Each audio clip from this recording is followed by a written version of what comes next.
Po flasim tani për postën shqiptare e cila pretendon marrjen e certifikatës së artë për cilësinë e shërbimit.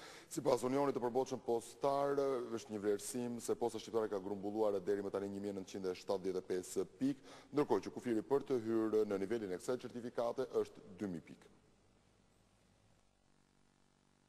Posta shqiptare ka marrë vlerësimet e Unionit të Përbotshëm Postar për standardet e arritura. Posta Europa në përfundim të një auditi të kryer në postën shqiptare konkludoi se ajo I ka kryer detyrat e lëna nga institucionet ndërkombëtare dhe ka marrë 1975 pikë.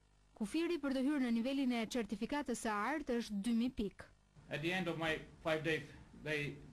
Në fund të misionit tim 5 ditor, kam kënaqësinë të them që shumica e kërkesave është plotësuar nga posta shqiptare. Rezultati I pyetësorit që është bërë për këtë arsye nga 2000 pikë të mundshme, posta shqiptare për momentin ka 1975 pikë. Kjo është mundësia për postën që të marrë certifikatën e artë nga Unioni I Përbotshëm Postar.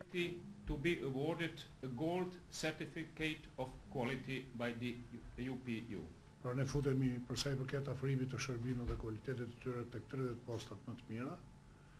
E dyta, me marrjen e këtij kualiteti ne do të përfitojmë më shumë të ardhura nga UPU-ja, pra nga misioni I përbashkët që ne kryejmë në zinxhirin postar europian dhe të përbashkët. Posta shqiptare ishte pjesë e aktivitetit organizuar nga Unioni I Përbotshëm Postar dhe Posta Europa për vendet e Europës Lindore për një periudhë 2 vjeçare, I cili bëri të mundur edhe përmirësimin e cilësisë së shërbimit. Nga 197 administrata postare antare të Unionit të Përbotshëm Postar, vetëm 30 janë certifikuar për cilësinë e shërbimit.